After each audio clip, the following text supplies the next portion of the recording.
우리 다 같이 수요 예배 하나님 앞에 올려드리겠습니다. 우리 주 예수 그리스도의 아버지 하나님을 찬송하리로다. 그의 많으신 긍휼대로 예수 그리스도를 죽은 자 가운데서 부활나가심으로 말미암아 우리를 거듭나게 하사 산 소망이 있게 하시며 썩지 않고 더럽지 않고 쇠하지 아니하는 유업을 있게 하시나니 곧 너희를 위하여 하늘에 간직하신 것이라.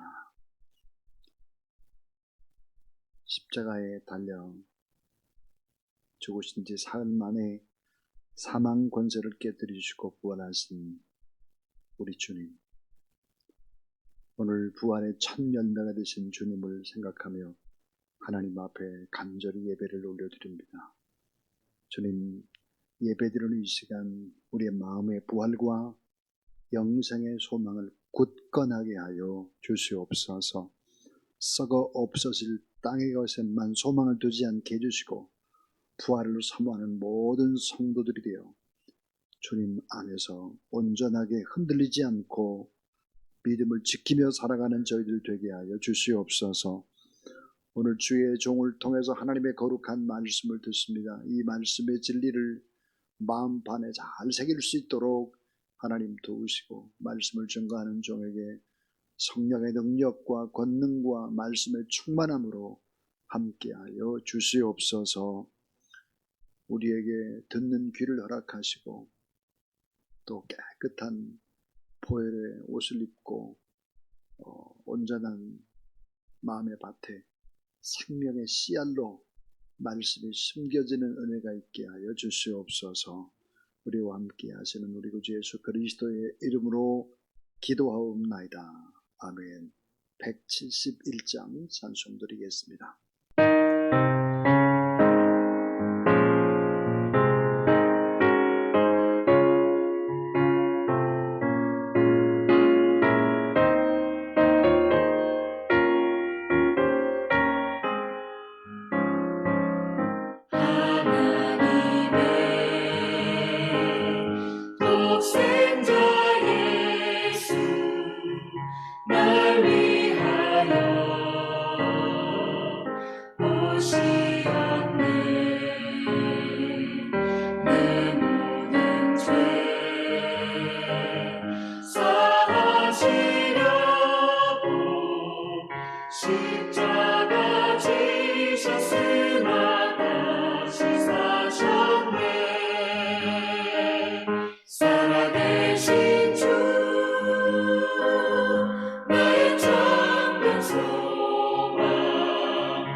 주님 갈 길 인도하니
주실 하나님의 말씀은 고린도전서 15장 12절부터 15절까지 살아계신 하나님의 말씀입니다. 그리스도께서 죽은 자 가운데에서 다시 살아나셨다 전파되었거늘 너희 중에서 어떤 사람들은 어찌하여 죽은 자 가운데에서 부활이 없다 하느냐. 만일 죽은 자의 부활이 없으면 그리스도도 다시 살아나지 못하셨으리라. 그리스도께서 만일 다시 살아나지 못하였으면 우리가 전파하는 것도 헛것이요 또 너희 믿음도 헛것이며 또 우리가 하나님의 거짓 증인으로 발견되리니 우리가 하나님이 그리스도를 달리 살리셨다고 증언하였습니다. 만일 죽은 자가 다시 살아난 일이 없으면 하나님이 그리스도를 다시 살리지 아니하셨으리라. 아멘. 유정희 목사님 나오셔서 부활의 소망 그런 제목으로 하나님의 귀한 말씀을 선포해 주시겠습니다.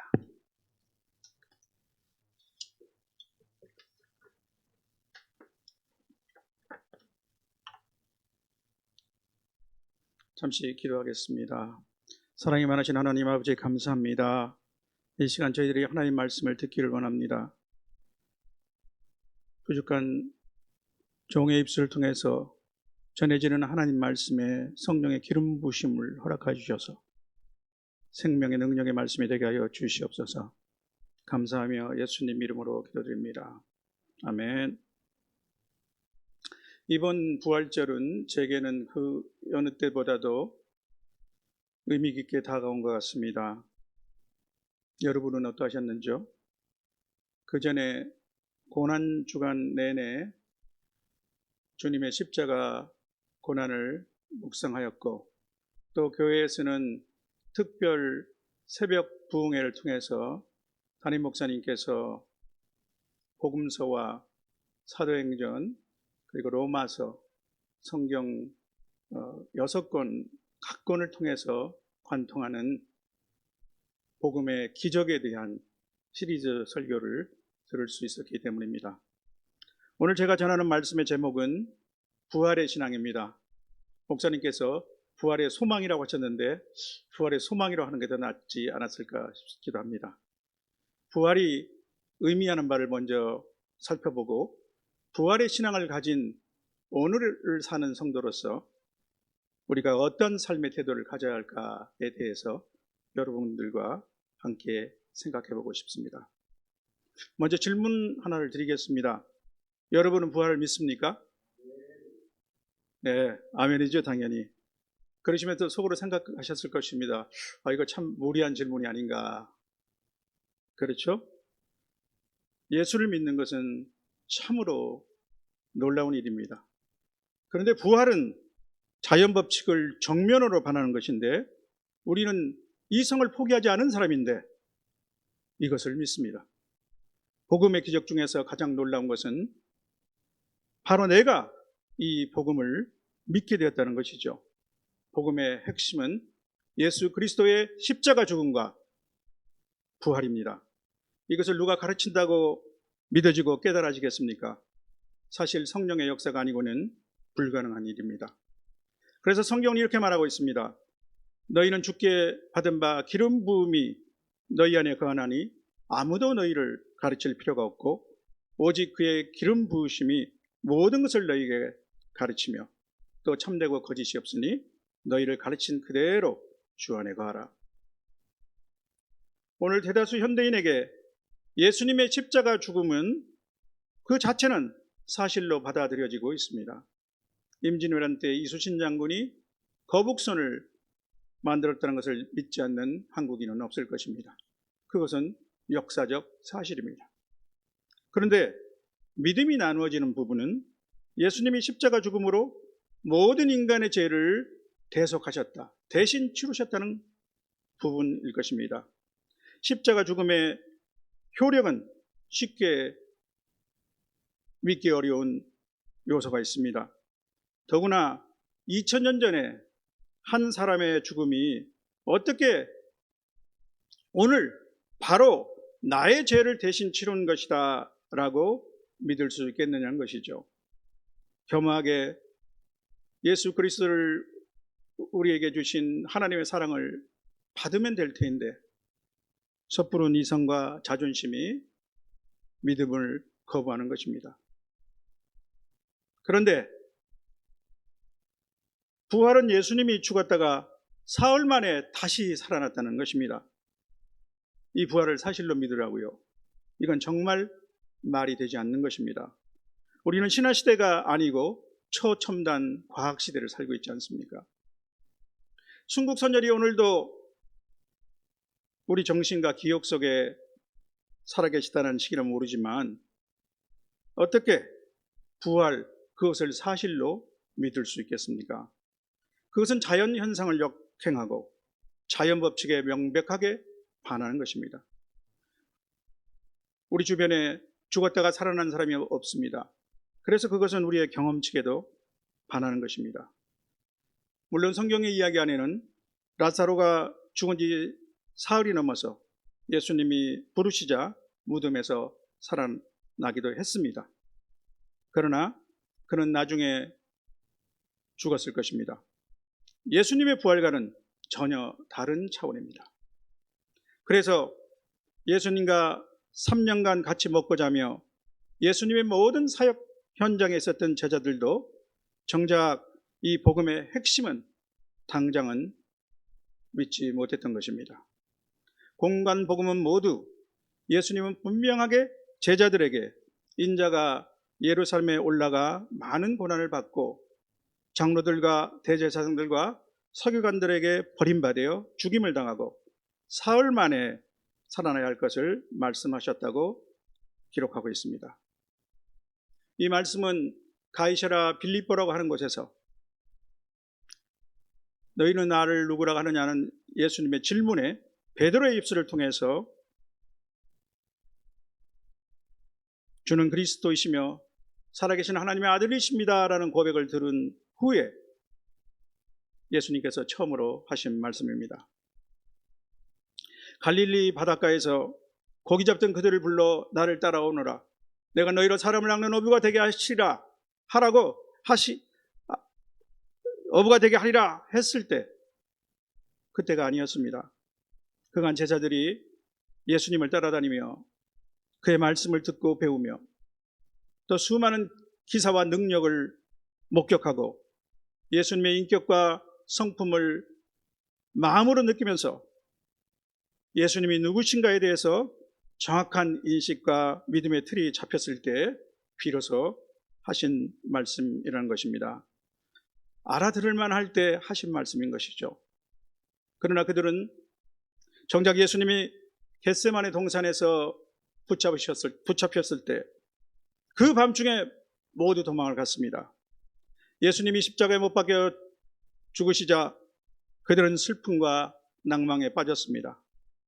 예수님이 미리 말씀해 주셨지만은 그들은 메시아가 무력하게 그것도 십자가 위에서 죽는다는 것을 이해할 수 없었던 것입니다. 이 점에 있어서는 오늘 우리보다 그 당시 제자들이 어쩌면 더 이해하기 어려운 상태에 있었을지도 모릅니다. 그들은 예수님의 십자가 죽음을 이해하는데 그들의 메시아관이 방해를 했던 것이죠. 인자가 온 것은 섬김을 받으려 함이 아니요 도리어 섬기려 하고 자기 목숨을 많은 사람의 대속물로 주려 함이라는 주님의 말씀 또한 그때 그들에게는 기억나지 않았던 것입니다. 십자가 죽음을 이해할 수 없던 그들이 부활을 믿고 기대하기는 더더욱 어려웠을 것입니다. 복음서는 예수님의 빈무덤하면서 우왕좌왕했던 그들의 모습과 낭망하여 풀죽은 모습으로 예루살렘을 떠나 엠마오로 내려가던 두 제자의 모습을 보여줍니다. 그래서 예수님은 부활하신 후에도 바로 승천하지 아니하시고 막달라 마리아와 그리고 베드로를 위시한 제자들과 또 많은 사람들에게 자신의 모습을 보여주셨습니다. 사도행전 1장 3절은 이렇게 증거하고 있습니다. 그가 고난받으신 후에 또한 그들에게 확실한 많은 증거로 친히 살아계심을 나타내사 40일 동안 그들에게 보이시며 하나님 나라의 일을 말씀하시니라. 그 부활하신 예수님을 목격한 제자들은 달라지기 시작했습니다. 특히 오순절날 성령이 임하신 이후 그들은 진정한 믿음의 사람으로 복음 전파를 위해 목숨을 내놓는 선교자로 바뀌었습니다. 아까도 말씀드렸지만 부활은 자연 법칙의 정면으로 반하는 것입니다.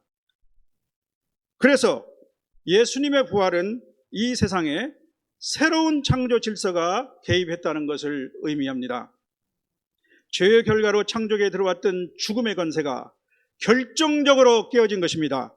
그리스도가 이 땅에 오심으로 하나님 나라가 이 땅에 임했습니다. 그리스도의 죽음과 부활, 특히 이 부활을 통해서 확실하게 하나님 나라가 드러났습니다. 겉으로 드러나는 만상은 여전할지 모르지만 이미 새로운 세계가 도래한 것입니다. 바울 사도는 다메섹 도상에서 부활하신 예수님을 만나고 나서 비로소 이것을 깨달았습니다. 성령의 계시로 구약을 보는 그의 눈이 달라졌고 구약의 많은 사건들이 복음 안에서 재해석되고 감추었던 본뜻이 드러났습니다. 그의 세계관이 근본적으로 바뀌었습니다. 그리스도인과 교회를 핍박하던 그가 그들에게 이렇게 말하는 사람으로 변했습니다. 이제 너희를 위하여 받는 괴로움을 기뻐하고 그리스도의 남은 고난을 그의 몸된 교회를 위하여 내 몸에 채우노라. 그는 부활의 경위를 이렇게 선포했습니다. 그런즉 누구든지 그리스도 안에 있으면 새로운 피조물이라. 이전 것은 지나갔으니 보라 새 것이 되었도다. 이제 오늘 본문 말씀으로 가보겠습니다. 15장 12절 말씀입니다. 그리스도께서 죽은 자 가운데서 다시 살아나셨다 전파되었거늘 너희 중에 어떤 사람들은 어찌하여 죽은 자 가운데서 부활이 없다 하느냐. 이제 그리스도의 부활은 많은 증인들이 전파하는 기정사실이 되었습니다. 그럼에도 불구하고 고린도 교회 성도들 중에는 죽은 자들의 부활이 없다고 주장하는 사람들이 있었던 것 같습니다. 이들은 이미 새 시대가 열린 것을 모르는 사람들이죠.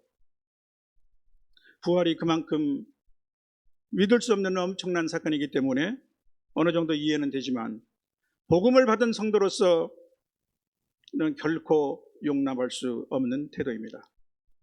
아마도 이들은 죽음 후에 부활에 대한 믿음이 완전히 결여된 사람이거나 또 부활은 몸이 다시 사는 것이 아니고 어떠한 내적 변화, 영적인 변화를 의미하는 것으로 간주해서 자신들이 이미 그러한 신령한 경지에 도달했다고 생각하는 것인지도 모르겠습니다. 예수님을 믿지 않는 대다수 현대인들도 이와 같은 부류에 속하겠죠. 그런데 오늘 교회 신도들 중에는 이러한 사람들이 없을까요? 13절에 바울 사도는 그리스도의 부활을 성도들에게 부활이 있다는 것에 필연적 이유로 간주합니다. 그래서 22절에 보면 그리스도는 죽은 자 가운데서 다시 살아나서 잠자는 자들의 첫 열매가 되었다고 말씀하고 있습니다. 그리스도인은 믿음 안에서 그리스도와 연합되어 있습니다. 세례가 이러한 성도와 그리스도 간 연합을 상징하는 성례의식입니다. 사실은 머리에 물을 뿌리는 대신에 물에 잠겼다가 다시 일어나는 침례의식이 이를 훨씬 더 실감나게 해줄 것입니다. 만일 우리가 그의 죽으심과 같은 모양으로 연합한 자가 되었으면 또한 그의 부활과 같은 모양으로 연합한 자가 되리라. 14, 15절에 보면 바울 사도는 그리스도의 부활의 역사적 사실성에 대해서 다시 강조하고 있습니다. 사실 부활은 증명의 대상이 아닙니다. 예수님의 빈 무덤과 부활하신 모습을 보았던 목격자들이 증언하고 있는 것입니다. 바울 사도는 부활이 자신들이 전파하는 복음의 핵심이며 또한 그 복음의 절대 근거라고 다음과 같이 확언하고 있습니다. 만일 그리스도의 부활이 없었다면 우리가 전파하는 믿음도 헛것이고 너희 믿음도 헛것이라. 그리스도의 부활을 전파한 우리는 거짓 증인이 된다. 거짓 증인은 제9계명의 위반이죠. 본문에 이어지는 그 다음 16절에서 18절의 말씀은 본문을 반대로 뒤집어서 같은 순서로 비슷하게 말함으로써 그 내용을 강조하는 수사법을 쓰고 있습니다. 이것을 전문용어로는 교차대구법이라고 하죠. 그 내용은 다음과 같습니다. 만일 그리스도의 부활이 없다면 너희의 믿음도 헛되고 너희는 여전히 죄 가운데 있을 것이요 그리스도 안에서 잠잠한 자들도 망하였을 것이라. 그리고 19절에서 바울 사도는 비장하게 외칩니다. 만일 그리스도 안에서 우리가 바라는 것이 다만 이 세상의 삶뿐이라면 모든 사람 가운데 우리가 더욱 불쌍한 자리이다. 이보다 더 강한 확언이 어디 있겠습니까? 이것이 연설문이었다면 저는 여기서 모든 회중이 일어나서 박수를 쳤을 것 같습니다.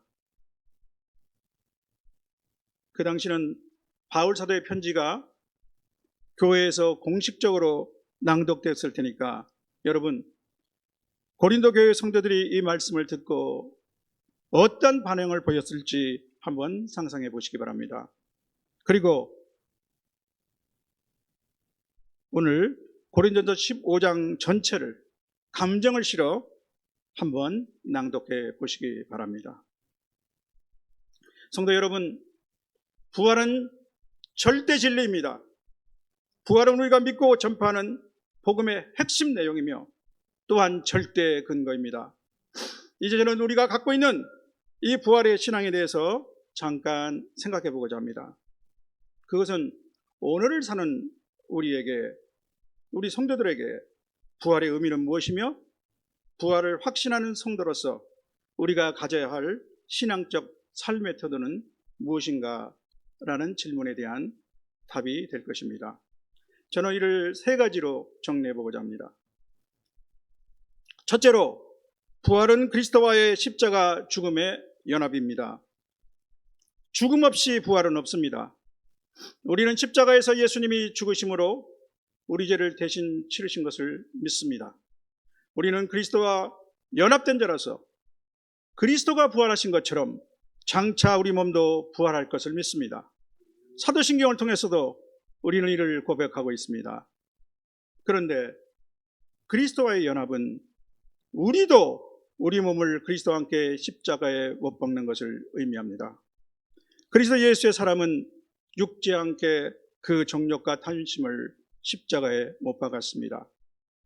또한 그리스도 때문에 자발적 고난을 감수하는 것입니다. 그리스도를 위하여 너희에게 은혜를 주신 것은 다만 그를 믿을 뿐 아니라 또한 그를 위하여 고난도 받게 하려 하심이라는 말씀이 있지 않습니까? 둘째로, 부활은 소망입니다. 우리는 구원의 기쁨을 누리고 있지만 장차 완전한 몸의 구속을 기다리고 있습니다. 이 땅에서 우리의 삶이 끝날 때 우리의 몸은 비로소 주님의 부활에 참여할 것입니다. 우리의 늙고 병들고 불완전한 이 초라한 몸은 영광스러운 모습으로 바뀔 것입니다. 우리의 상상을 초월하는 모습이죠. 그래서 우리는 육신의 죽음을 두려워하지 않습니다. 더 좋은 것은 아직 오지 않았기 때문입니다. 바울 사도는 단언합니다. 죽은 자의 부활도 그와 같으니 썩을 것으로 신고 썩지 않을 것으로 다시 나며 욕된 것으로 신고 영광스러운 것으로 다시 살아나며 약한 것으로 신고 강한 것으로 다시 살아나며 육의 몸으로 신고 신령한 것으로 다시 살아나니 육의 몸이 있은즉 또 영의 몸도 있느니라. 몇 년 전 제가 다니던 한 교회에 순모임에서 있었던 일입니다. 그날은 예배적으로 과거 분순일이었던 두 순이 함께 모여서 예배를 드렸습니다. 그런데 교제 시간 중에 60대 정도 되는 여성 집사님이 병약하신 자신의 노모가 언제라도 돌아갈 수 있어서 참 걱정이 된다고 하시면서 아주 자기는 불안한 상태에 있다고 말했습니다. 저는 혹시 그 어머니가 아직 예수님을 믿지 못하신가 걱정이 되어서 조심스럽게 물어봤더니, 아니 글쎄 아닙니다. 저희 어머니는 예수님 잘 믿으시는 권사님이십니다. 그렇게 말씀하시는 것입니다. 그래서 저는 어머님은 이것보다 훨씬 좋은 곳에 이제 가시게 될 텐데, 장차 영광스러운 몸을 입게 될 텐데 왜 집사님이 그렇게 노심초사하시는가요? 이렇게 여쭤봤습니다. 그랬더니 그분의 순장 되신 분이 대뜸, 이분도 아주 믿음이 좋으신 분입니다. 혹여나 오해하지 마십시오 라고 하면서 저를 저지하는 자세를 보였습니다. 졸지의 분위기가 잠깐 썰렁해졌습니다. 저는 지금도 그 여성분도 그리고 그 순장님도 썩 잘 이해가 되지 않습니다. 마지막 세 번째로, 부활은 현재의 삶을 누리는 것입니다. 바울 사도는 이렇게 말하고 있습니다. 긍휼이 풍성하신 하나님은 허물로 죽은 우리를 그리스도와 함께 살리셨고 또 함께 일으키사 그리스도 예수 안에서 함께 하늘에 앉히셨습니다. 믿음으로 우리의 위치는 이미 그리스도 안에서 함께 하늘에 있다는 것이죠. 그리스도의 부활을 현재의 삶으로 누리는 사람은 참 기쁨을 압니다. 항상 기뻐하라, 쉬지 말고 기도하라, 범사에 감사하라는 이 3종 세트의 명령은 그리스도 예수 안에서 우리에게 향하신 하나님의 뜻이라고 하지 않습니까? 저는 부활절부터 50일간을 기쁨의 50일로 지켜왔던 교회 전통을 되찾도록 우리 교회가 솔선하기로 했다는 담임 목사님의 말씀이 참 좋습니다. 부활은 기쁨입니다. 또한 부활은 참음입니다. 이 부활의 소망이 살아있는 한 우리가 당하고 있는 어떤 고난과 역경도 참아낼 수 있습니다. 저는 7, 8년 전쯤 그리스 여행 중 고린도 유적지를 둘러보던 중에 돌판에 새겨져 있던 한 성경 구절을 발견하고 바울의 음성을 듣는 것 같은 찌릿한 감동을 느낀 적이 있습니다. 그 성경 구절은 이것입니다. 우리가 잠시 받는 환난에 경한 것이 지극히 크고 영원한 영광에 중한 것을 우리에게 이루려 합니다. 고린도후서 4장 17절 말씀이죠. 또한 오늘 사는 우리에게 부활신앙은 당연히 복음 전파자의 삶을 사는 것입니다. 예수는 우리가 범죄한 것 때문에 내줌이 되고 또한 우리를 의롭다 하시기 위하여 살아나셨습니다. 때를 얻든지 못 얻든지 이 복음을 전하는 것은 우리의 사명이고 특권입니다. 성도 여러분, 그리스도의 부활은 죄에 대한 완전한 승리의 선포입니다. 죽음에 대한 사망 선고입니다. 그리스도 안에서 이미 새로운 세계가 열렸다는 것을 선언하는 것입니다. 오늘 사는 우리 성도들에게 부활은 어떤 의미를 갖고 있습니까? 우리의 부활 신앙은 그리스도와 함께 십자가 죽음과 연합하는 것입니다. 부활은 장차 확실히 이루어질 소망입니다. 또한 부활 신앙은 오늘을 부활의 즐거움으로 살게 하고 모든 고난을 인내하며 또한 어느 곳에서나 복음을 전파하는 것입니다. 이미 그리스도의 부활이 있었음에도 불구하고 지금도 사람들은 죽기를 무사함으로 한평생 매여 죽음의 세력을 잡은 마귀에게 종노릇 하고 있습니다. 저와 여러분도 누군가를 통해서 복음을 전해 듣고 예수님을 구주로 믿기 전에는 그들 중에 한 사람이었습니다. 오늘 부활의 신앙으로 주님과 연합하고 산 소망으로 오늘의 삶을 살며 끝까지 복음 전도에 매진하는 저와 여러분이 되기를 주님의 이름으로 축원합니다. 기도하겠습니다. 사랑의 하나님 아버지 감사합니다. 우리를 위해서 예수 그리스도께서 죽으시고 또 우리를 위해서 3일 만에 부활하신 것을 감사합니다. 오늘 사는 저희들에게 이 부활의 기쁨이 항상 넘치게 하시고 부활의 소망이 저희들을 끌어가는 우리 삶의 원동력이 되게 하여 주시옵소서. 우리가 이 부활을 증거하는 전도자의 삶을 살 수 있도록 저희들을 이끌어 주시고 또 저희들에게 그러한 말씀의 능력을 허락하여 주시옵소서. 감사하며 예수님 이름으로 기도드렸습니다. 아멘.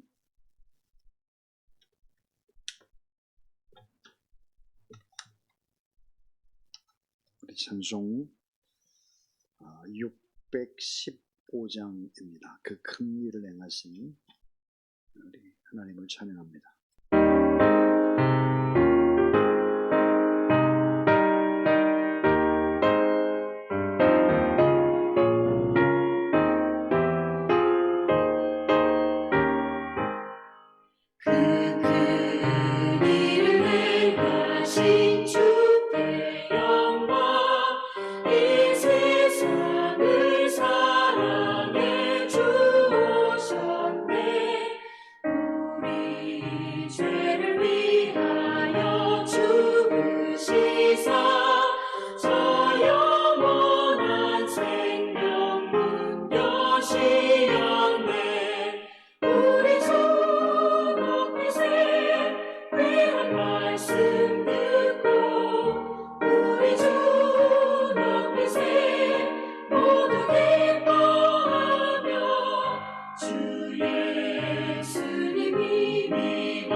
부활이요 생명 되신 구주 예수 그리스도의 무한하신 은혜와 하나님의 사랑과 성령의 능력과 관능의 거룩한 기름 부으심이 오늘 수요일 예배에 나와서 또 부활 신앙의 확신을 가지고 또 세상으로 나가는 모든 하나님의 사람들 머리 위에 기도 제목 가운데 이제부터 영원토록 함께 하옵시기를 간절히 축원하옵나이다. 아멘.